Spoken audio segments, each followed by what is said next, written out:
Hello, class. I'm going to do a couple videos for you guys throughout the 4 weeks, just short little ones, just to kind of help you guys.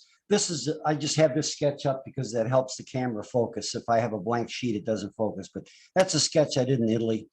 And if you look real close, you can see that there's very little detail. That's because it was so far away, but I got the shapes in and I'm pretty satisfied with it. Anyway, let's get started. So what I wanted to show you was the homework assignment in case some of you were confused.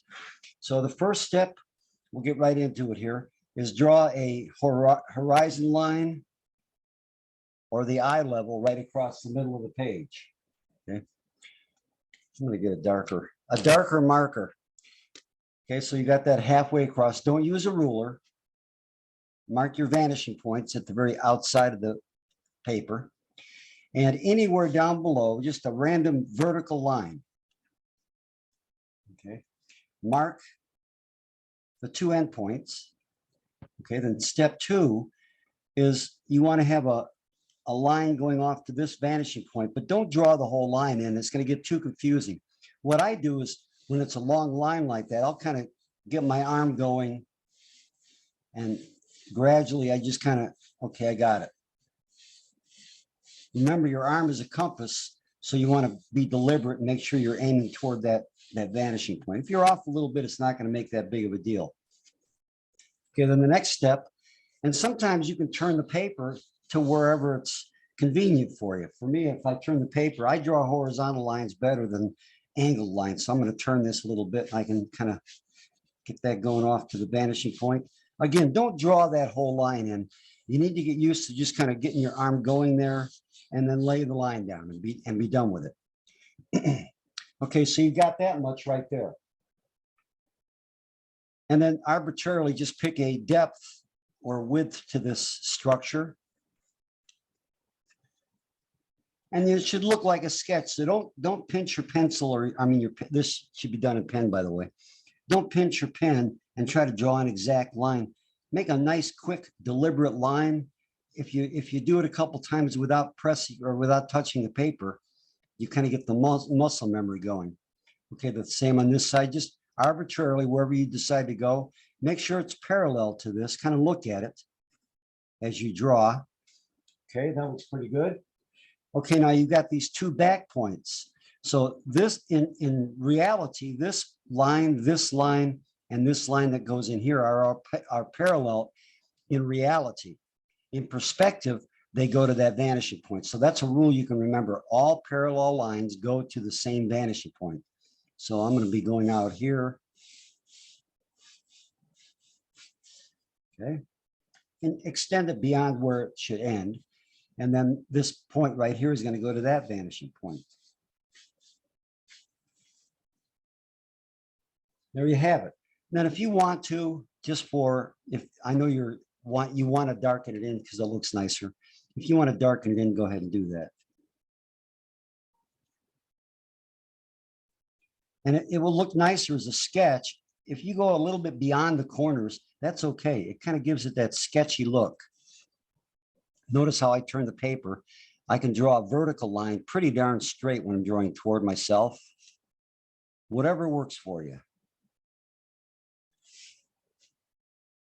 Okay. Now, the second, you're going to do 4 of these. One on this side, one over here, one above the eye level or horizon line. They are one and the same. So in this case, the eye level is above this. Let's think of these as buildings. You're in a helicopter and your eye level is, say, 100 feet. Well, you're looking down on this building, therefore you can see the top of the building. When you draw the second one above the eye level, it's going to look exactly like this if you turn your page upside down. So I'm not going to do 4 of these. I'll just do one more over here. So arbitrarily, make your vertical line. And you're going to use those 2 points. This one I'm going to make quite a bit different shape. So, and you can see if you're above eye level, the line, here's your reference line. That front corner is always the reference line. So from the reference line above the horizon line, it slopes downward.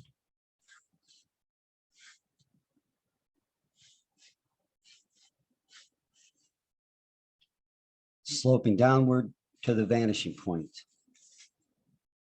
Notice how I'm turning the paper. It makes it easier for me because this is awkward to turn my hand to go like this. If I were making a small drawing, that's different. But okay, arbitrarily pick a point. I'm going to make this one really long out here. Darken those a little more so you can see them. So you can make this as deep and as long and as wide as you want. So arbitrarily pick another point right here to the vanishing point.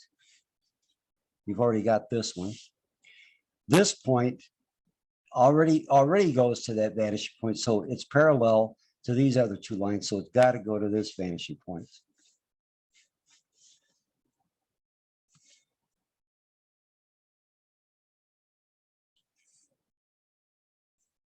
Okay, there you have it. Now I'm going to show you one more that I didn't put on the homework just because I didn't want to overwhelm you guys. But most of the buildings you see, so this eye level is actually below ground, or this object is actually floating in space. Let's do one more. I'm going to put a line right on top of the eye level. This is the way buildings are going to look when you do sketches in town.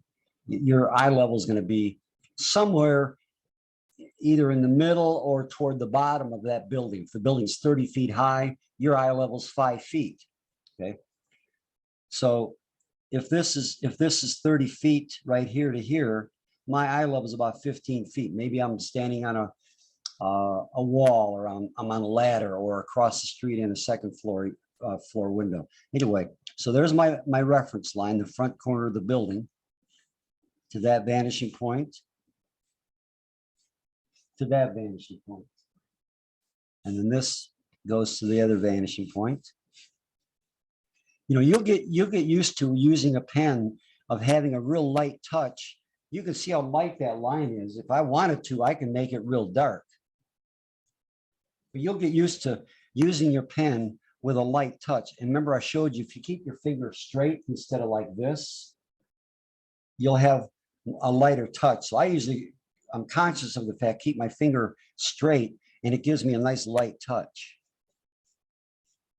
See how I started here and just kind of stroke it, and I kind of self-correct as I go. So I'll arbitrarily pick the depth of this building right about there, and then over here. So that's all there is to it. Since your eye level is somewhere in the middle of that building, you're going to see neither the top nor the bottom. So that's more what a building's going to look like to you. You know, and then if there were windows, I put in the thinking line. That's the top of the windows. Maybe here's the bottom. And the windows get narrower and narrower as they get further away. Something like that. And maybe, you know, you start adding stuff in here, some background, some trees, and maybe there's some bushes in front. You know, you get the idea. Maybe there's a bush out here, and watercoloring, all that kind of stuff. So if you can do this, you can start to sketch a building. Now, you're going to use the clock method. One last thing, and then I'm going to cut this short here. So if you were doing a little building, there's your front corner of that building. Okay. And you use the clock method. I get to where I can visualize it. All I need to know is 3 and 9. And I know it's above the eye level, so it's got to slope downward. So maybe what I'm looking at is it's going to tell me what that angle is, because on your sketch, you're not going to mark vanishing points. Usually, you're not going to have enough room on your page to mark a vanishing point. If you do, that's fine. But, you know, so that's how you use that clock method.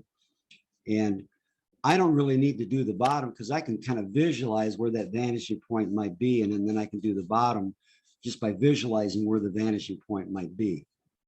So that's the clock method. What we're going to get into that when we get out in town, it'll be a little easier to see that. So that was your homework assignment. When you were doing those little blocks, again, more looking than drawing, and visualize that clock I don't have a block. Let's see if I got a little block of some kind in front of me. Hang on, bear with me a second. Find something.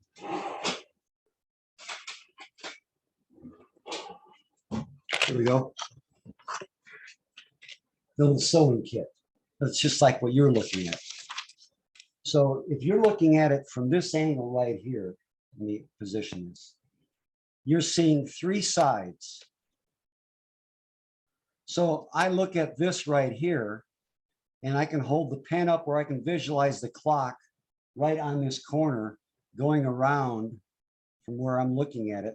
You're kind of going around this way and seeing what that angle is. Or you can hold your pencil up or your pen on that angle. Okay, it's for me, it's coming down on an angle like that. And then this angle here,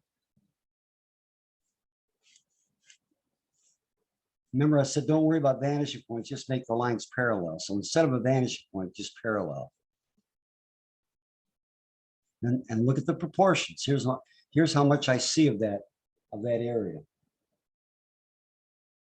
And then of course, you can kind of use the clock method, visualize it. And these lines are parallel, so don't worry about the vanishing point. And when you're up close, you really don't notice a vanishing point that much anyway.